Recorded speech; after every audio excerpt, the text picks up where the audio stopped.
사랑하는 여러분, 우리 주님은 사망 것을 깨뜨리시고 부활 승리하셨습니다. 오늘 십자가상에서 우리 주님께서 이렇게 말씀하십니다. 다 이루었다. 다 이뤘다 선포하셨습니다.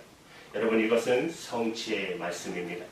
그분의 삶은 성취의 삶이셨고 그분의 죽으심은 성취의 죽으심이셨습니다. 그런데 무엇을 성취하셨다는 말일까요? 무엇을 이뤘다는 것입니까? 십자가에서 성취, 무엇을 이루셨습니까? 그 첫 번째는 예수님의 삶과 죽으심의 예언의 성취입니다. 예수님의 생애처럼 그렇게 철저하게 빈틈없이 계획되고 예언된 생애가 있었습니까? 예수님이 태어나기 전에 이미 동정녀 마리아에게 탄생할 것이 예언되어 있습니다. 믿음의 조상 아브라함의 후손으로, 다윗의 후손으로 그 혈통을 타고 태어날 것이라고 예언되어 있습니다. 또 태어나는 장소인 베들레헴이라는 도시까지 정확하게 그 이름까지 정확하게 예언되어 있습니다. 태어나면 이름은 예수라 임마누엘이라 할 것이라고 예언되어 있습니다. 태어난 후 애국 땅으로 피난가고 고난을 겪을 거라고 예언되어 있습니다. 그러나 어느 날 어린 나귀를 타고 왕으로 예루살렘에 입성하실 거라고 예언되어 있습니다. 은 30냥의 친구에게서 팔릴 거라고 또한 예언이 되어 있습니다. 그리고 마침내 십자가에서 범죄자 중 하나로 간주될 거라고 예언되어 있습니다. 그러나 이 십자가에서 범죄자로 몰리면서도 자기를 못 박는 사람들을 용서의 기도를 드릴 거라고 예언이 되어 있습니다.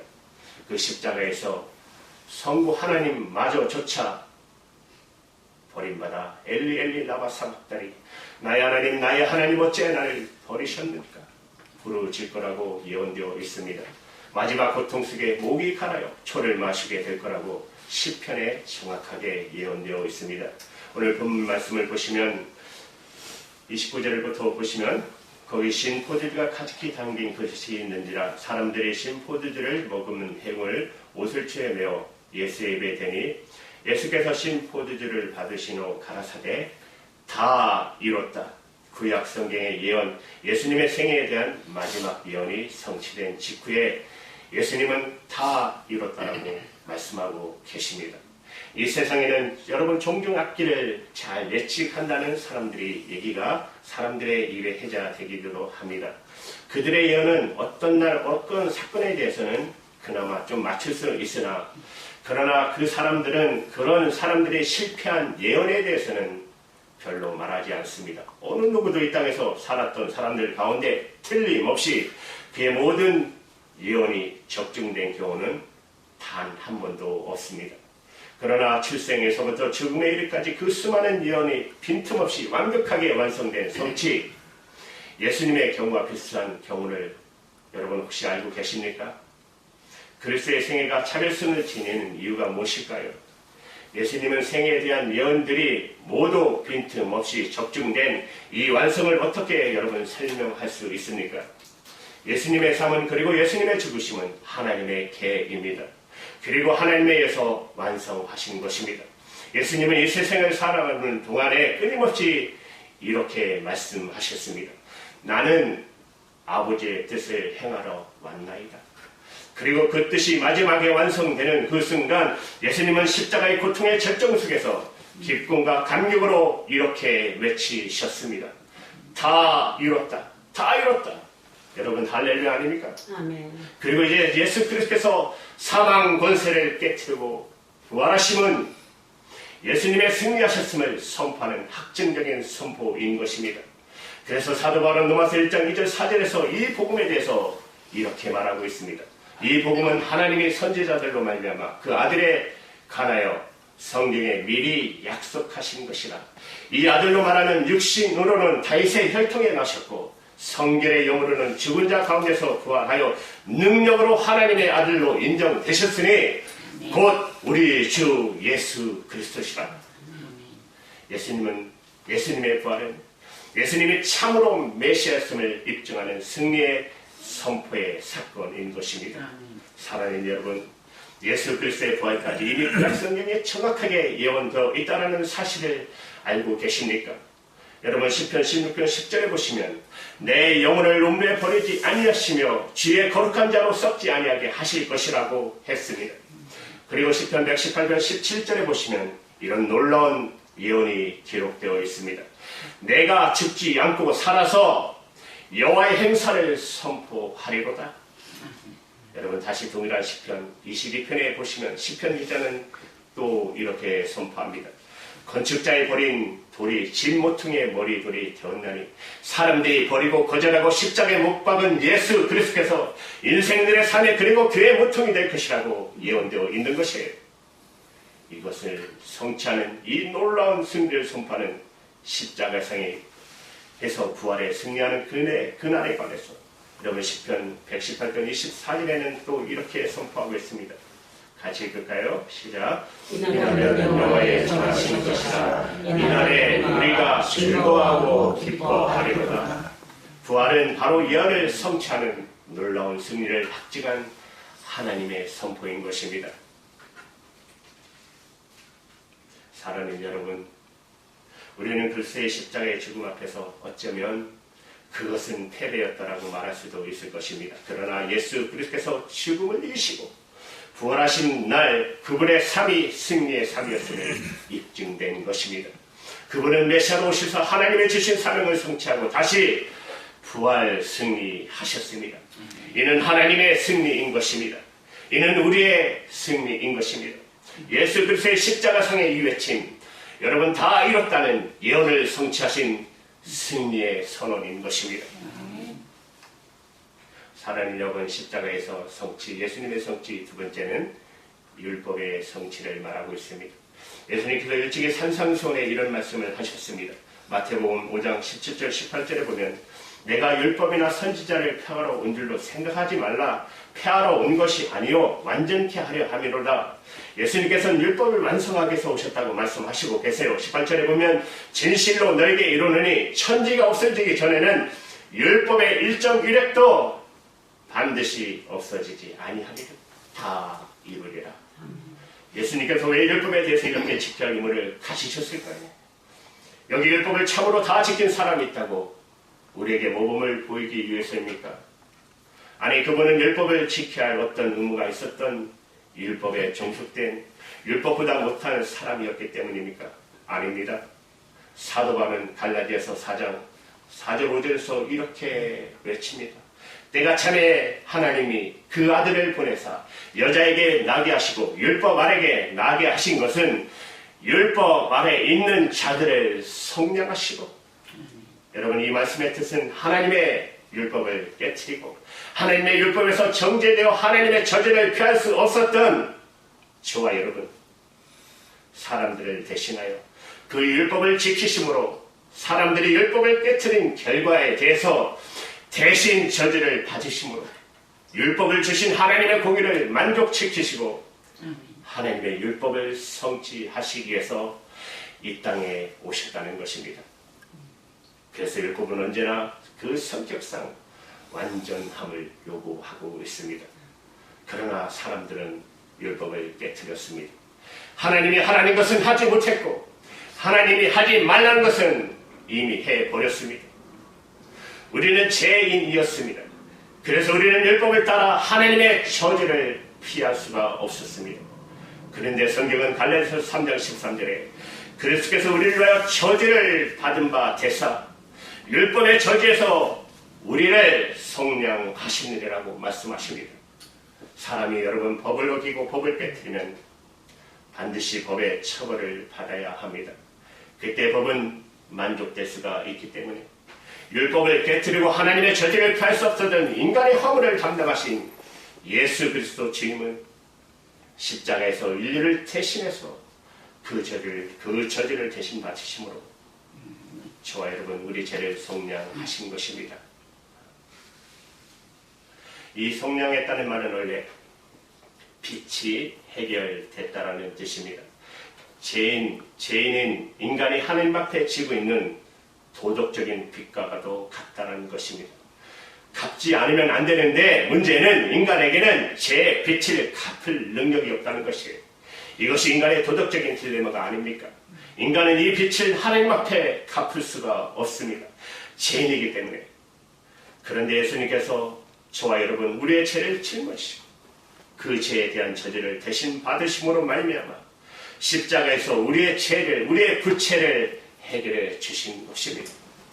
우리의 허물과 우리의 죄를 담당하시고 골고다 언덕에서 바로 그 순간 그분은 지금 외치고 계시는 것입니다.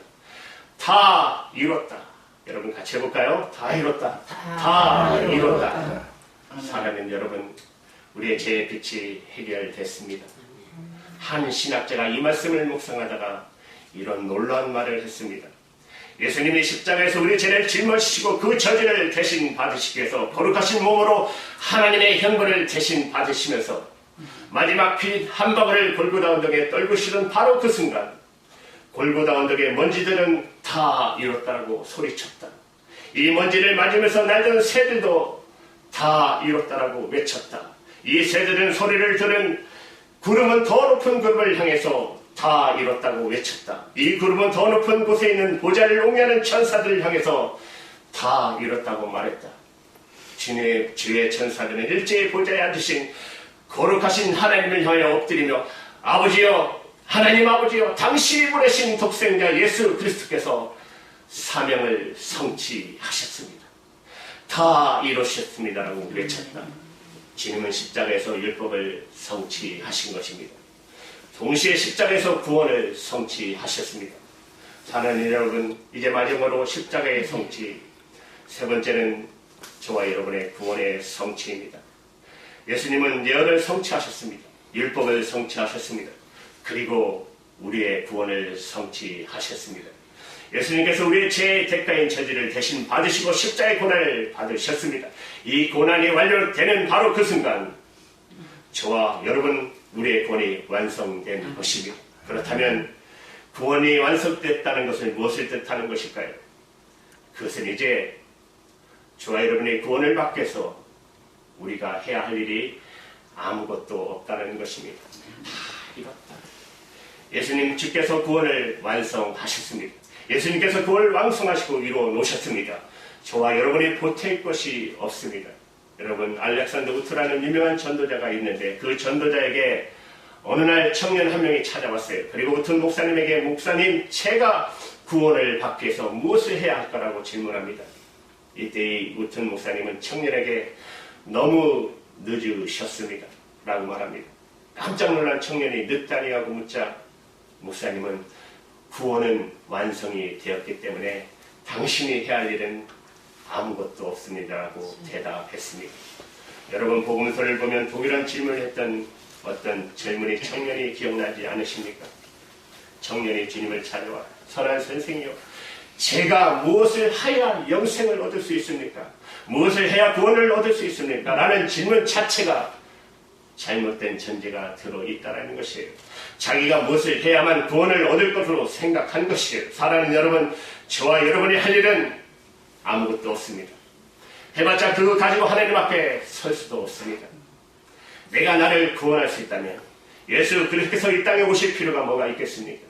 나의 최선이, 여러분의 최선이 여러분을 구원할 수 있는, 이 구원할 수 없는 이 도덕적인 갈등과 제약의 기품의 문제를 해결하기 위해서 이 땅으로 보내심을 받은 예수 그리스도, 우리의 죄와 허물을 담당하시고 보배로운 피를 흘리는 그 마지막 순간에 주님은 이렇게 외치고 계시는 것입니다. 다 이뤘다.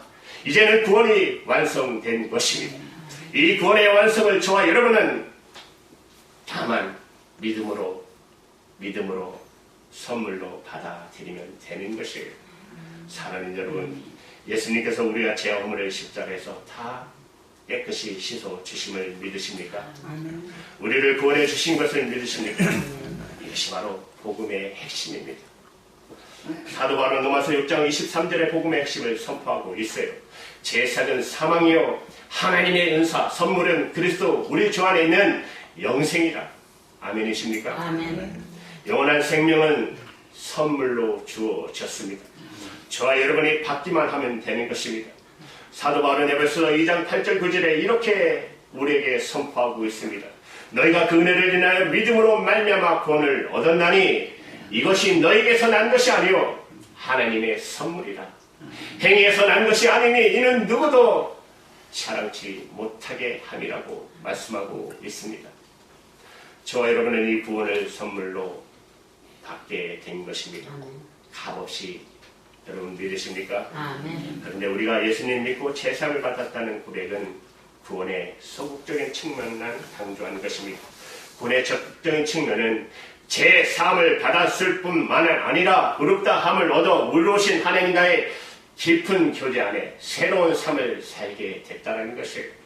성경은 그것을 우리에게 약속하고 있습니다. 이것이 여러분 복음입니다. 그래서 로마서 4장 25절에 사도 바울은 이렇게 말하고 있습니다. 예수는 우리의 범죄함을 인하여 내어줌이 되었고 우리를 의롭다 하심을 위하여 살아나셨느니라. 용서함을 받은 우리가 이제 의롭다함을 얻고 의로우신 하나님 앞에 당당하게 서서 거룩하신 하나님과 교제하며 하나님 아버지라고 부르며 하나님의 능력, 하나님의 평안, 하나님의 도우심을 통해서 새로운 삶을 살아가도록 하기 위해서 날 구원하고 주님이 부활하신 것입니다. 이 위대한 승리를 지식에서 십자가에서 우리 죄를 짊어지신 예수 그리스도의 생을 완료한 마지막 그 순간에 주님이 외치신 것입니다. 다 이뤘다고.